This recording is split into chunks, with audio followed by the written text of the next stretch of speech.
नमस्ते दोस्तों, आज आपका दोस्त विपिन पंडित खुमार भरी बातें में फिर एक बार आपके सामने उपस्थित है, मुखातिब है। मुझे बड़ा मजा आता है आप लोगों से मिलने का, आप लोगों से के सामने कुछ अपनी प्रस्तुति रखने का। आप लोगों ने बहुत प्यार दिया है, बहुत दुलार दिया है। सबसे पहले बहुत बहुत शुक्रिया।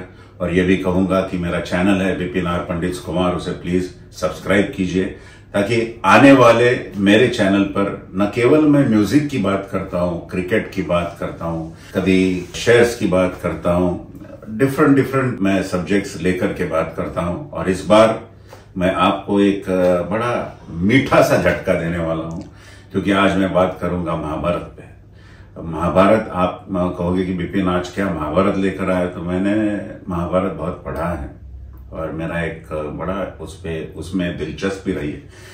और बहुत सी किताबें मैंने पढ़ी है। महाभारत खुद कितने बहुत से पर्व है, सारे पर्व तकरीबन मैंने जो सेलिब्रेटेड उसमें जो हीरोज है उनके पढ़े, और बड़ा मुझे मजा आता था महाभारत पढ़ने में। और जानते महाकाव्य है, गजब का एपिक है, बहुत जबरदस्त ड्रामेटिक्स इन्वॉल्व है उसमें, इसलिए उस पर प्लेज भी होते हैं, बहुत सी सारी मूवीज भी होती हैं।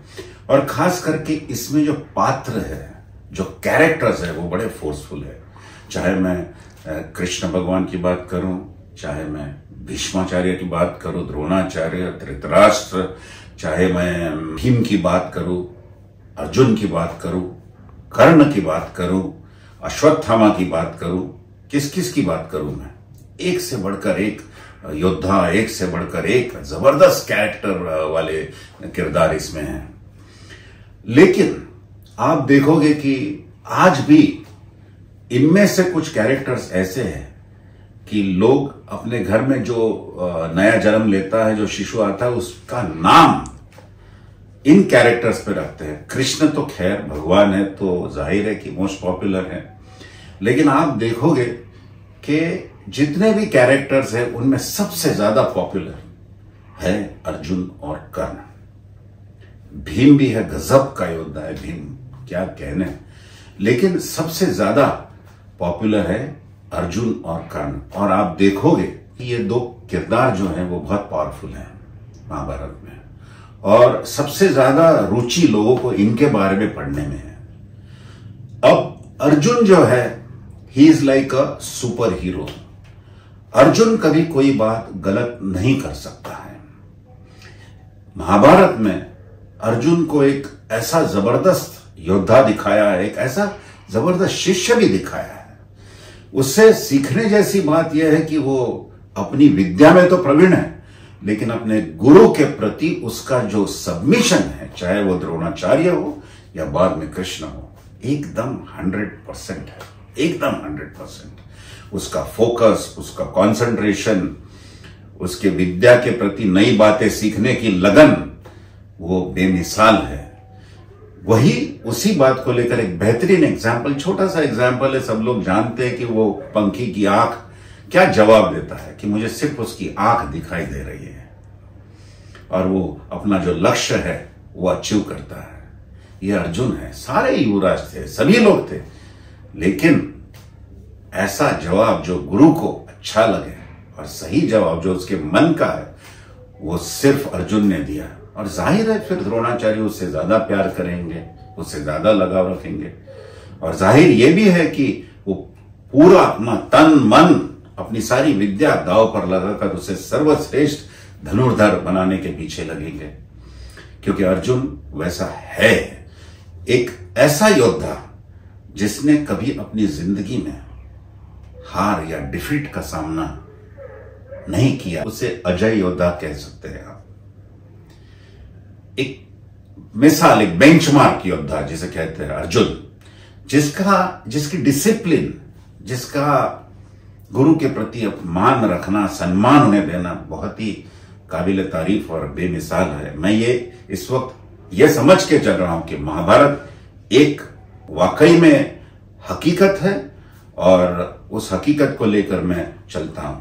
और ये दो कैरेक्टर्स में मैं बात कर रहा हूं। जैसे अर्जुन के बारे में मैंने बात की, सबका प्रिय था, और वाकई में इंद्रदेव का वो पुत्र है, जिसने खांडव वन में जब खांडव वन जलाया और उसका इंद्रप्रस्थ बनाया, तो कृष्ण के साथ उसने जो खांडव वन जलाया, उस वक्त उसने इंद्र भगवान से भी 2 हाथ किए थे, जो उनके पिताजी हैं। और सबसे बड़ी बात यह है कि भगवान शंकर के साथ 2 हाथ करने का मौका मिला था, और शंकर भगवान ने खुश होकर पाशुपत अस्त्र उन्हें दिया था, बड़ा ही पावरफुल अस्त्र। अर्जुन की जब बात चली है, तो अर्जुन ऐसा योद्धा है जिसने विराट पर्व में उसका जिक्र है कि सारे कौरव सेना को उसने अकेले ने पराभूत किया था। ये तब की बात है जब अज्ञातवास में से पांडव प्रकट होते हैं। अर्जुन सारे महारथी, आप जो भी कह लो, भीष्माचार्य, द्रोणाचार्य, कृपाचार्य, कर्ण, सब लोग वहां पर थे, सभी का पराभव किया। द्रुपद को बंदी बनाकर लाओ ऐसी गुरु दक्षिणा मांगी द्रोणाचार्य ने सारे युवराजों से, सारे अपने जो स्टूडेंट्स थे उनसे, कि आप द्रुपद को बंदी बनाकर लाओ। तब बिना द्रोणाचार्य से एडवाइस या गाइडेंस लेते हुए और परामर्श करते हुए दुर्योधन और कर्ण गए थे युद्ध करने, और उनका पराभव किया द्रुपद ने। और द्रुपद रणभूमि में बड़ा ही विकट योद्धा था, लेकिन बाद में अर्जुन ने सारी एडवाइस वगैरह लेकर के पांडव जब गए, तो अर्जुन ने सारी सेना को पराभूत किया था। ये भी एक तरह से कह सकते हैं आप कि जो बात कर्ण नहीं कर पाया चित्रसेन के साथ युद्ध करते हुए, द्रुपद के साथ युद्ध करते हुए, वो अर्जुन ने करके दिखाई है। महाभारत का एक बड़ा ही इंपॉर्टेंट प्रसंग है द्रौपदी स्वयंवर। द्रौपदी स्वयंवर में पांडव अज्ञातवास में, जो कि है तो ब्राह्मणों का वेश धारण करके आए हैं 5, और वहां सारे क्षत्रिय राजा मौजूद हैं। इसमें 2 कहानियां प्रचलित है। एक सबसे ज्यादा जो प्रचलित है वो कहती है कि द्रौपदी में कर्ण का अपमान हुआ था। द्रौपदी ने कहा था कि मैं सूत पुत्र के साथ शादी नहीं करूंगी। और दूसरा जो एक वर्षन है उसमें कहता है कि कर्ण ने कोशिश की और वो नाकामयाब रहा।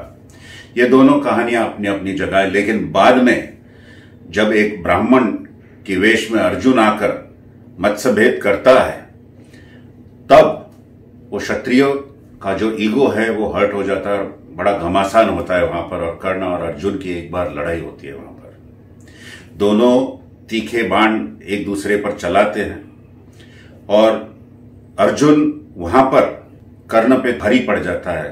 तो कर्ण ये कहता है कि हे ब्राह्मण, या तो आप इंद्र का साक्षात अवतार हो या शिवजी का अवतार हो, आप कौन हो, आप अपनी पहचान दीजिए। तो अर्जुन कहता है मैं ब्राह्मण हूं, बस। तो कर्ण कहता है कि ब्राह्मण तेज के सामने हमेशा झुकना चाहिए, और वहां से वो चला जाता है। यहां एक बात आप देखो कि इधर भी अर्जुन कर्ण का पराभव करता है। ये सत्य परिस्थिति है, इसे कोई डिनाई नहीं कर सकता। तो जहां भी युद्ध हुआ है मेन युद्ध के पहले, तो वहां पर जब भी कर्ण और अर्जुन एक दूसरे के सामने आए हैं, तो अर्जुन का थोड़ा he had an upper hand. और इतनी विद्या हासिल की, सारे दिव्यास्त्र को लेकर के अपने साथ चलते थे, लेकिन मैंने ऐसा कभी उसमें सुना नहीं कि महाभारत में कि वो घमंडी था या कभी आत्म प्रौढ़ी उसमें थी, नहीं। अब बात करूंगा एक ऐसे कैरेक्टर की जो सबसे पॉपुलर है महाभारत में, और वो है कर्ण। जितनी किताबें, जितने ड्रामा, जितने पिक्चर्स कर्ण पे निकले हैं, वो शायद ही किसी पे निकले होंगे। जैसे मैंने कहा, Arjun comes as a superhero, a man who cannot do anything wrong. Karna एक ऐसा किरदार है जिससे लोग बहुत रिलेट करते हैं। एक मनुष्य का किरदार, एक सामान्य, एक आम आदमी का किरदार जो होता है, जिसमें सारी अच्छाइयां भी होती है और बुराइयां भी होती है। कोई भी इंसान ऐसा नहीं है जिसमें सारी अच्छाइयां होती है। तो कर्ण में वो बातें थी जो एक आम इंसान में होती हैं, जैसे द्वेष है किसी का करना, किसी का मत्सर करना, एक एम्बिशन रखना लाइफ में कि मैं सर्वश्रेष्ठ धनुर्धर बनना चाहता हूं। और उसने कंपटीशन भी की अर्जुन के साथ। बचपन में कुंती ने उसे पानी में बहा दिया था।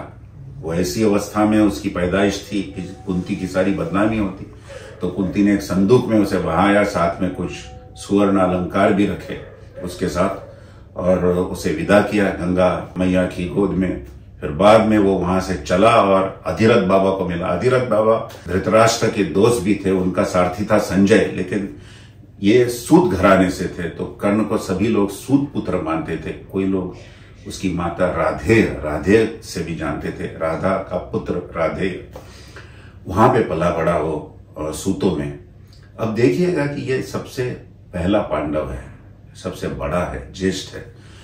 इसके अधिकार कुछ और होने चाहिए थे, लेकिन ये सब नियति है कि उसे वहां जाना पड़ा और वहां पला बड़ा। उसे वो मान आसानी से नहीं मिला जो उसे मिलना चाहिए, जिसका वो अधिकारी था। और जब भी लोगों से बात करता होगा, लोगों से सुनता होगा, कवच कुंडलधारी, अमृतमय कवच कुंडलधारी सूर्य पुत्र है, बड़ा रूपवान है, बड़ा पराक्रमी है, तो लोग कहते भी होंगे उसे कि आप इतना रूपवान है, लगता नहीं है कि ये सूत पुत्र है। ऐसी बहुत सी बातें हुई होगी और उसे भी खुद को लगता होगा कि ये राज क्या है कवच कुंडल का, और मैं इतना अच्छा क्यों हूं, और वैसे मेरे समाज के दूसरे लोग इतने जबरदस्त हैंडसम या ऐसे नहीं दिखते, रूपवान नहीं है, तो कुछ तो बात होगी। तो ये प्रश्न कि मैं कौन हूं, जिंदगी भर कर्ण को सताते रहा। जब वो क्रीड़ांगण में द्रोणाचार्य ने अपने शिष्यों की परीक्षा रखी जो सिर्फ राजपुत्रों के लिए था, तो जाहिर है कि अर्जुन शो स्टॉपर था, तो उसकी एंट्री लास्ट होनी थी। सभी अपने पराक्रम दिखाते, सभी करते, गदा युद्ध में भीम, दुर्योधन, नकुल, भाला युद्ध में युधिष्ठिर, सारे लोग अपने अपने पराक्रम दिखाते हैं। तब अर्जुन आता है और अर्जुन बहुत गजब के पराक्रम करता है, अद्भुत विद्या दिखाता है, धनुर्विद्या। तो वहां पर द्रोणाचार्य अनाउंस ही करने वाले हैं कि मेरे हिसाब से ये सर्वश्रेष्ठ धनुर्धर है। तब एक शड्डू ठोककर कर्ण उधर एंट्री लेता है और ये कहता है कि ये सबकी विद्या के लिए बनाया है क्रीड़ांगण, और यहाँ पे मुझे भी मौका मिले पराक्रम दिखाने का। और वो शीश झुकाता है, द्रोणाचार्य, कृपाचार्य और सारे जो वडील है, भीष्म, धृतराष्ट्र, इनकी ओर, और वो अपना जौहर दिखाता है और वो वही पराक्रम करता है जो अर्जुन ने सारे के सारे पराक्रम उस वक्त कर्ण दिखाता है। ये बात सच्चाई है। लेकिन ये भी कहूंगा कि वो क्रीड़ांगण सिर्फ युवराजों के लिए बना था, तो कर्ण को शायद उधर जाना नहीं चाहिए था। फिर भी वो गया, उसने पराक्रम दिखाया। और जब उसने अर्जुन को ललकारा कि द्वंद्व युद्ध करो, यानी द्वंद्व युद्ध में एक ही आदमी जिंदा रहता है, दोनों का ऐसा घमासान निर्णायक युद्ध होता है, तब जाके कृपाचार्य ये कहते कि तुम्हारा कुल क्या है, तुम्हारी जात क्या है। तब अधिरथ बाबा जब सामने आते हैं और उनको गले लगाता है कर्ण, तो सब लोग को पता चलता कि सूत पुत्र है। तो भीम भी उसका अपमान करता है कि तेरी जगह तो घोड़े के तबेले में, उनकी सेवा कर, तू यहाँ क्यों आया है राजपुत्रों में। और अर्जुन, तुझे इसके साथ युद्ध भी नहीं करना चाहिए क्योंकि यह तुम्हारी तालमेल का, बराबरी का नहीं है, यह तो सूत पुत्र है। इसलिए उसकी अवहेलना और अपमान करता है भीम। और वो बात इसलिए भी टल जाती कि अपने पुत्र को, दोनों पुत्रों को ऐसी अवस्था में देखकर कुंती को मूर्छा आती है और वो गिर जाती है। तो वो मामला जो है उधर थम जाता है। दुर्योधन आगे बढ़कर उसी वक्त कर्ण को राजा बनाता है अंग देश का और कहता है कि अब ये अर्जुन का इक्वल हो गया, बराबरी का मामला है, अब करने दो युद्ध। फिर भी वो बात वहां पर टल जाती है, वो बात होती नहीं, लेकिन कर्ण वहां पर अंग देश का राजा बन जाता है। अब यहां पर ध्यान रहे कि कर्ण ने मांगा नहीं है दुर्योधन से कि मुझे राजा बना। ये दुर्योधन की एक जबरदस्त आगे की सोच है कि ऐसा योद्धा मुझे मेरे योद्धाओं में चाहिए। जब भी प्रसंग आए, ये ऐसा योद्धा है जो मुझे जीत दिला सकता है। इसलिए हमेशा वो कर्णों को अपनी तरफ कर लेता है।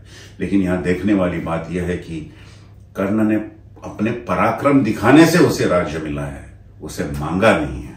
आगे चल के संगति का असर या कुछ भी कहो, दुर्योधन जब प्लान करता है कि भीम को विष देना है, दुर्योधन लाक्षागृह का प्लान करता है जब पांडवों को जलाना है, कर्ण उसके साथ है। आगे चल के कर्ण ही कहता है कि हम जब ये वनवासी, जब प्रसंग आता है द्यूत क्रीड़ा का, जब शकुनी अपने जौहर दिखाता है, तो वहां पर जो द्रौपदी का जो इंसल्ट होता है, द्रौपदी का अपमान, ऐसा घोर अपमान स्त्री का कभी होना भी नहीं चाहिए। और वो एक वस्त्रा है, लेकिन दुशासन को ऑर्डर किया जाता है कि इसे लाओ और नग्न अवस्था में लाओ, और दुर्योधन तो कहता है कि इसे मेरी जंगा पे बैठाओ, जबकि उसकी वो भाभी है।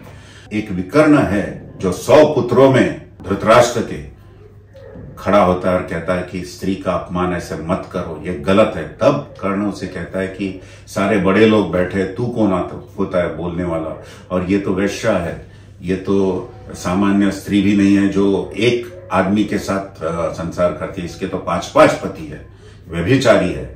ऐसी बातें कर्ण को करना शोभा नहीं देता था, और ये किसी भी तरह से क्षमा के पात्र भी नहीं है ऐसी बातें।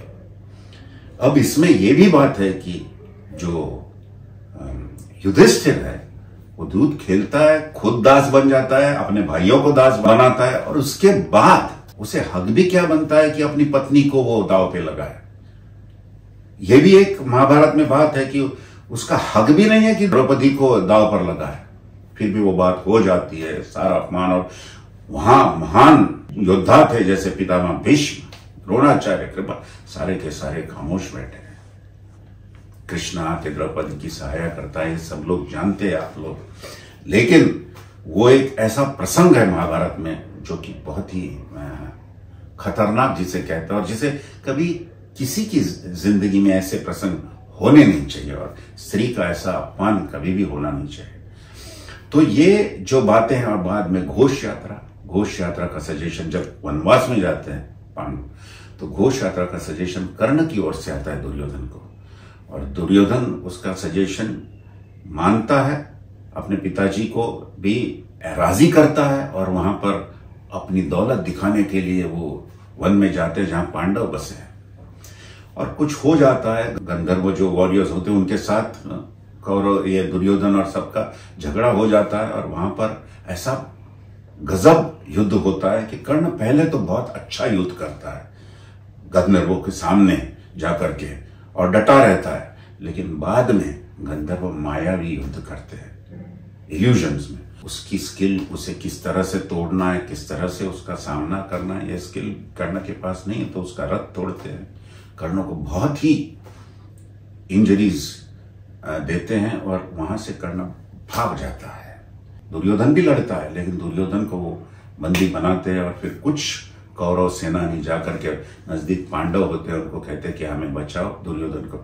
तब जाके अर्जुन आता है, और चित्रसेन जो गंधर्व नरेश है उसके साथ गजब का युद्ध करता है, और जीतता भी है।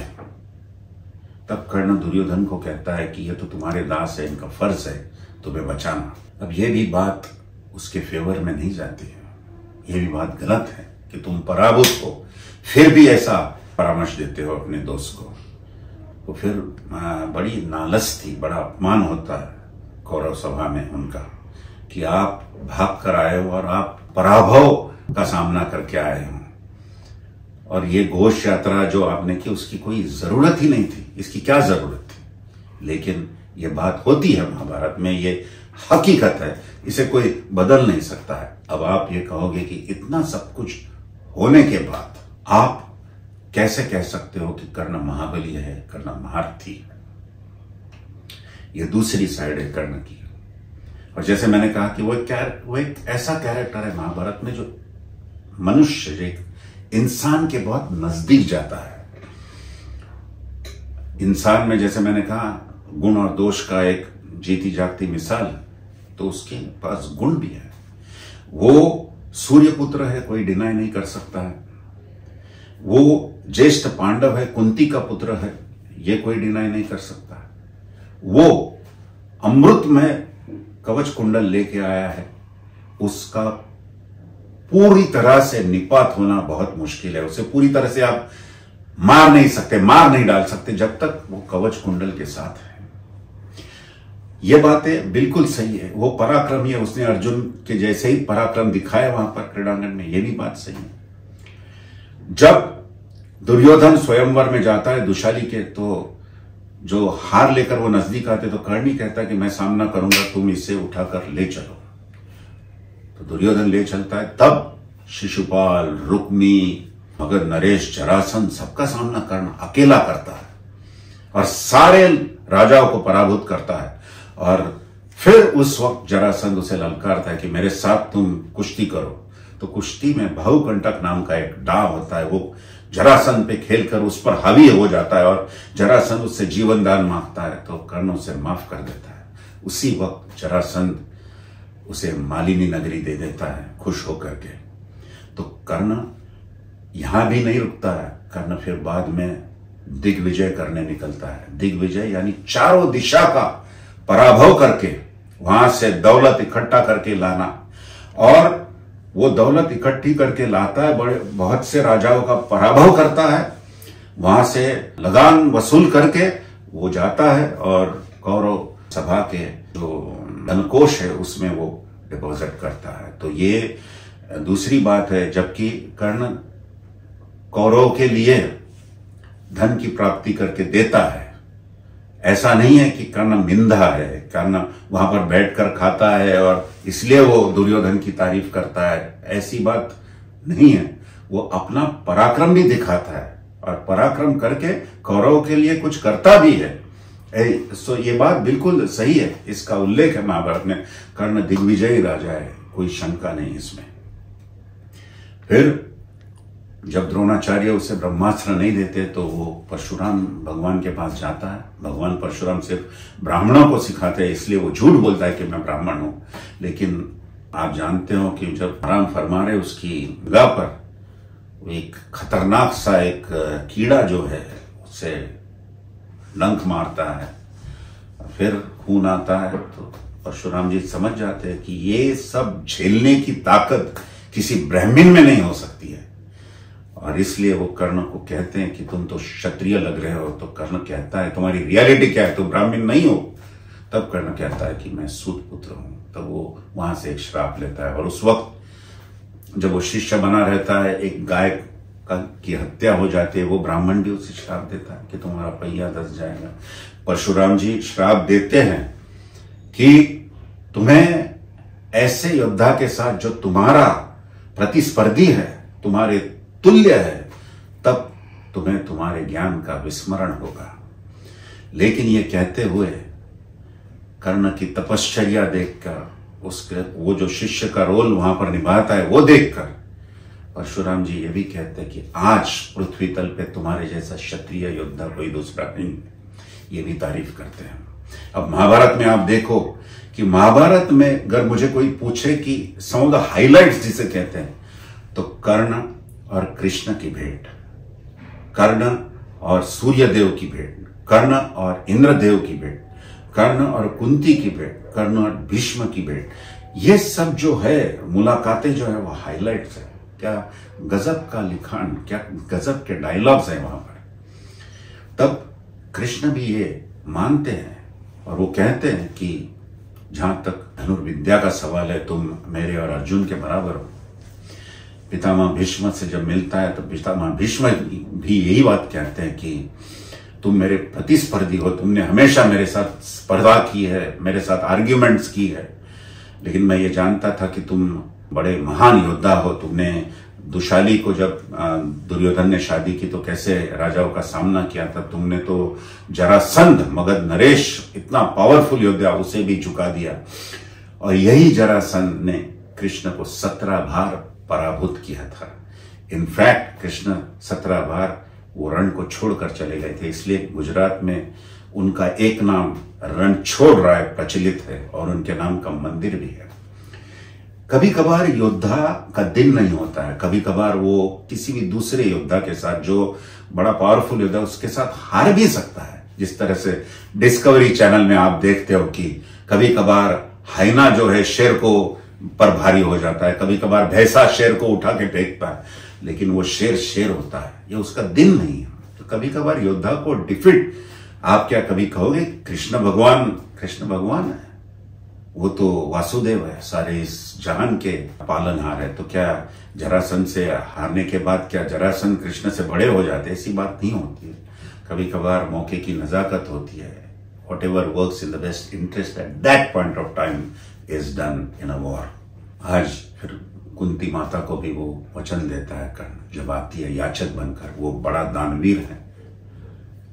दोपहर को जब भी वो खड़ा रहता है, सूर्य का बड़ा पुजारी है, और कड़ी धूप में कोई भी याचक आए तो उसे वो दान देता है, कभी ना नहीं कहता है। तो जब कुंती आती हैं तो कुंती भी उससे एक वचन लेकर जाती है कि मेरे पुत्रों पे की क्षति नहीं होगी।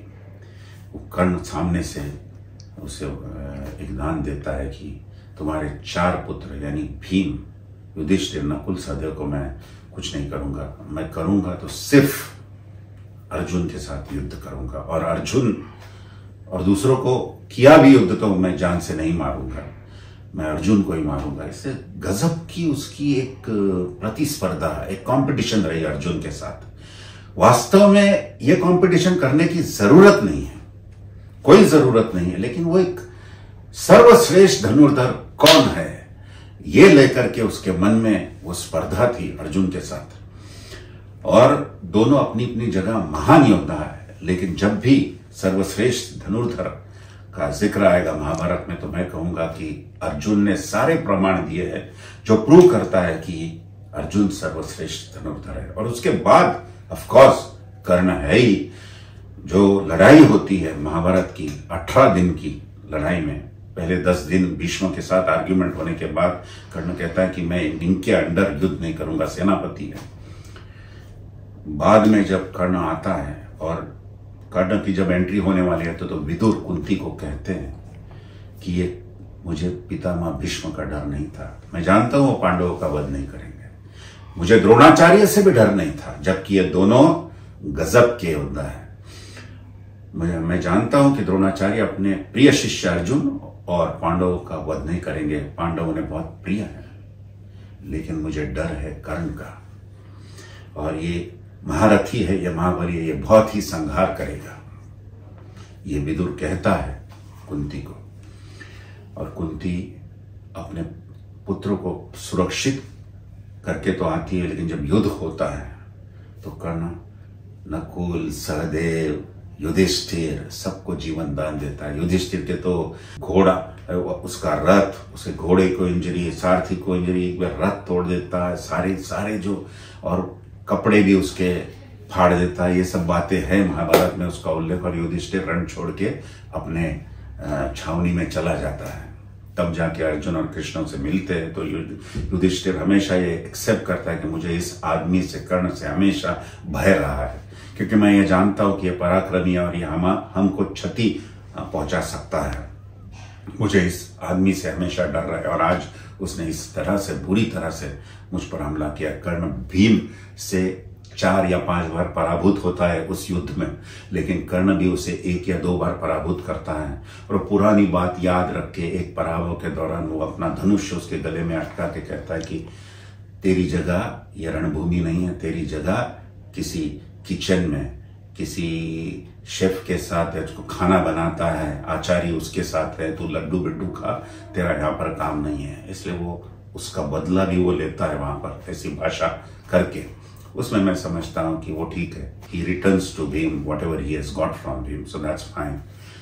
अब युधिष्ठिर और वहां पर अर्जुन में ठन जाते हैं, क्योंकि युधिष्ठिर को लगता है कि अर्जुन कृष्ण भगवान के साथ छावनी में आया तो उसने कर्ण को मार डाला है। वो हर्षित होता है, लेकिन बाद में जब पता चलता है कि अभी भी कर्ण है तो कहता है तेरा गांडीव किस काम का, उसे जला दे।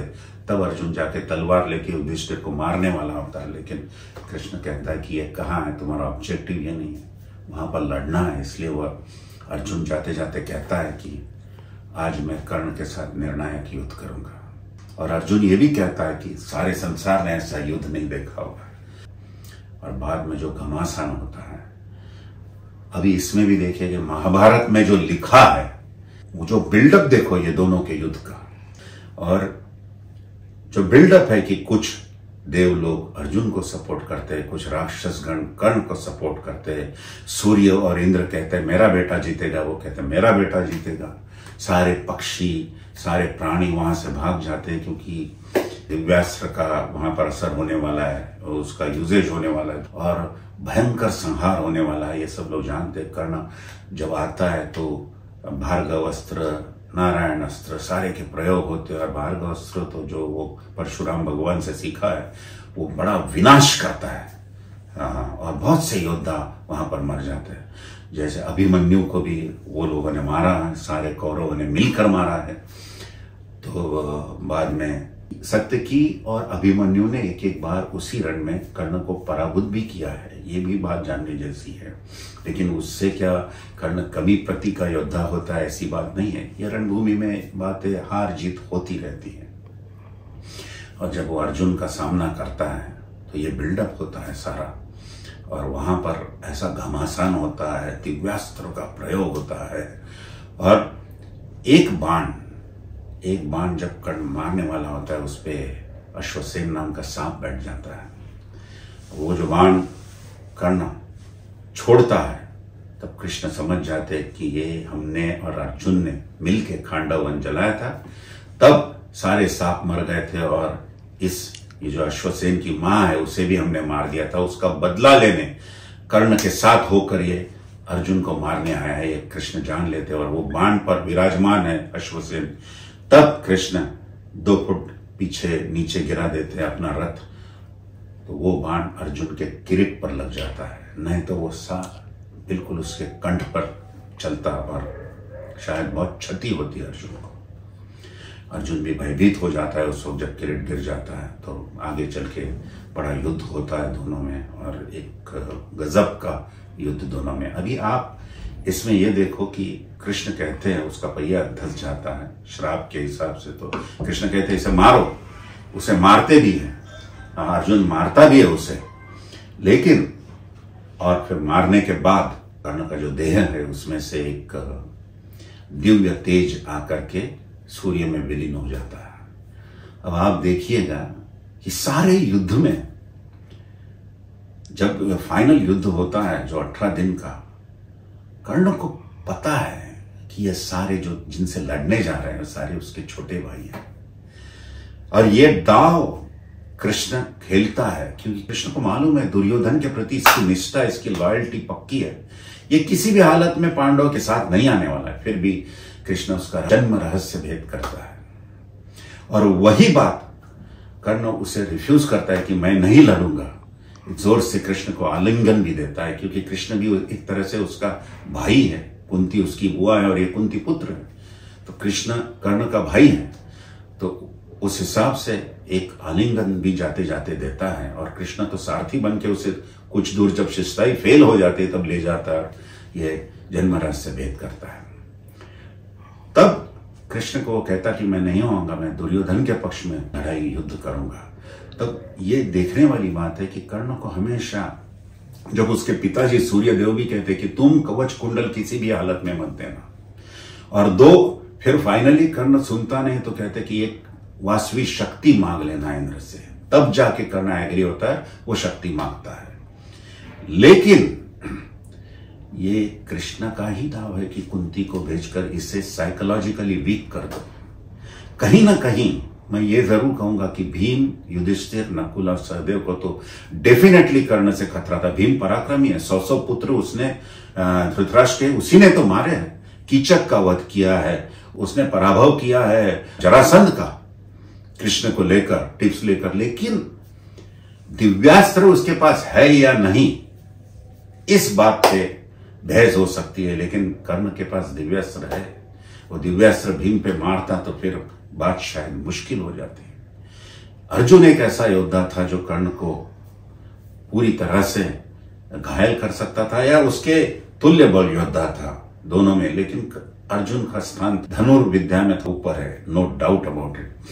तो ये बातें हैं और कर्ण पूरी तरह से जानता था कि ये मेरे छोटे भाई है। अब उसकी साइकोलॉजिकली मानसिक अवस्था क्या होगी जब आप जानते हो कि तुम्हारे छोटे भाइयों से लड़ रहे हो, तो मानसिक और साइकोलॉजिकल इससे आप वीक हो जाते हो पहले से। तो ये बड़ा गजब का दाव खेला। और उन्होंने, पांडवों ने यह भी दाव खेला जब कर्ण सेनापति बनता है और शल्य जो कि माद्री का भाई था, यानी नकुल सहदेव का मामा है शल्य, जो कर्ण, वो भी बड़ा गजब का सारथी है। तो जब कर्ण दुर्योधन को कहता है कि शल्यराज को मेरा सारथी बना, तो वही वहां से मैसेज जाता है कि शल्यराज आप उसके सारथी बन जाओ और उसका तेजोभंग करो। और शल्य वो करता है, वो कर्ण को बुरे वचन सुनाता है, अभद्र बोल बोलता है, जबकि वो अपनी जिंदगी की निर्णायक लड़ाई लड़ने जा रहा है। ये साइकोलॉजिकल इम्पैक्ट देखो, उसका वजन भी देखो। एक ऑपोजिट साइड उसकी ये है कि सारे पांडव प्रतिशोध की आग में जल रहे हैं और उनके लिए बस हम कर्ण का वध कब करें, यही सबसे बड़ी बात है। क्योंकि वो मानते थे कि कर्ण ही एक ऐसा कारण है जिसकी वजह से ये महाभारत हो रहा है। और कर्ण ने हमारी पत्नी को वेश्या कहा था, ये भूले नहीं थे वो। तो प्रतिशोध की आग इतनी तेज थी, इतनी तीव्र थी कि वो चाहते थे कि हम कर्ण का पराभव करें।